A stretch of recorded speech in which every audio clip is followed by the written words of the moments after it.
Hey there, it's Coach Patrick again. I'm here to talk to you about out seasons and out season wave one. What's this wave one I keep talking about in my videos and the podcasts and the messages that you're receiving?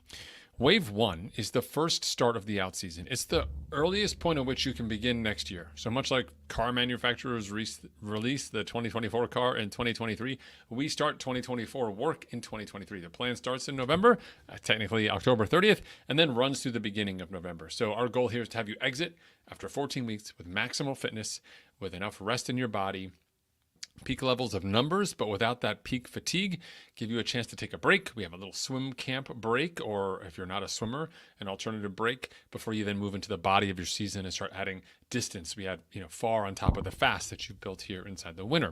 The significance of the out-season wave is that it's really when a lot of people come together inside the team and train alongside one another.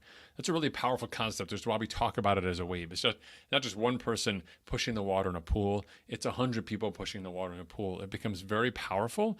It's something that not just sweeps you away, but also lifts you up. And it's an opportunity for you to really raise your game in the winter with the support and camaraderie of your teammates. Just as importantly, early season training sets you up to handle all the things that could possibly go wrong with your year. And if you're an experienced athlete who's done events before and done training, you know that the things that could go wrong with your year are practically infinite. Who knows? Could be weather, could be pandemic, could be job, could be family, could be health. And there's plenty of things that happen. And a lot of times every year has a little bit of all those things, except let's hope, knock on wood, another pandemic. So think about a year. Getting started early gives you the room where if you have to take time off for injury, time off because of a setback, time off because of scheduling conflicts, you've been building fitness enough that this is an appropriate time for you to rest.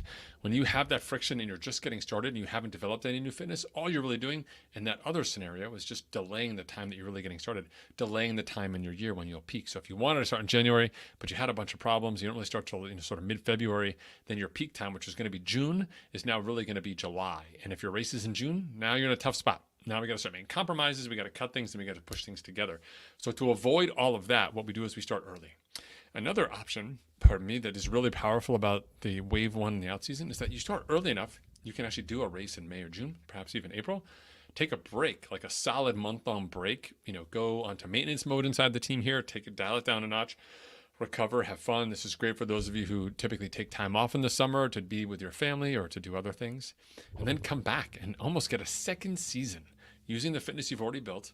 You've done a race, done an event, done a camp, taken a little bit of a break, and then we come back again. You get that second season. You can race twice. You can peak twice in a year, which is pretty rare, right? Some people will combine races and peak once, but do 2 or 3 events. I'm a big fan of that myself.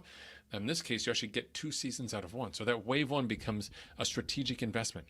It also, in a way, Endurance Nationifies you to handle the ups and downs of what's going to happen in the winter. There's a lot that goes on in the winter that's challenging in terms of holidays and travel and so on.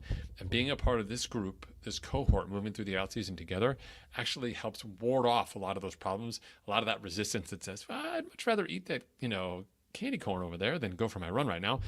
We help you through that with the team and the concept. So if you're interested, you can go to endurancenation.us/join. I'll throw that little banner up there so everybody can see it. Go there. You can apply to the team. We'll fast track applications through October 30th at midnight. We'll get you in the team. We'll get you training. We'll set up your season. You have a phone call with me. We'll get you all dialed in, and we'll get you going. If you wait until after October 30th, your application will be delayed because during the winter time, we do a 1-for-1. When someone leaves, then we bring on someone new. So as people leave, we'll make room for you to kind of come in, much like a crazy nightclub with only the best DJs, of course. And you'll kind of get a sense from there. So ideally, we have you start with us on October 30th. Again, go to endurancenation.us/join. From there, you can learn more all about us. You can even download when you get there on the pop-up our out-season PDF, which gives you a sense of what the structure will look like, and we can go from there. Okay? Thanks for tuning in. I'm excited to see you inside Endurance Nation. I'll talk to you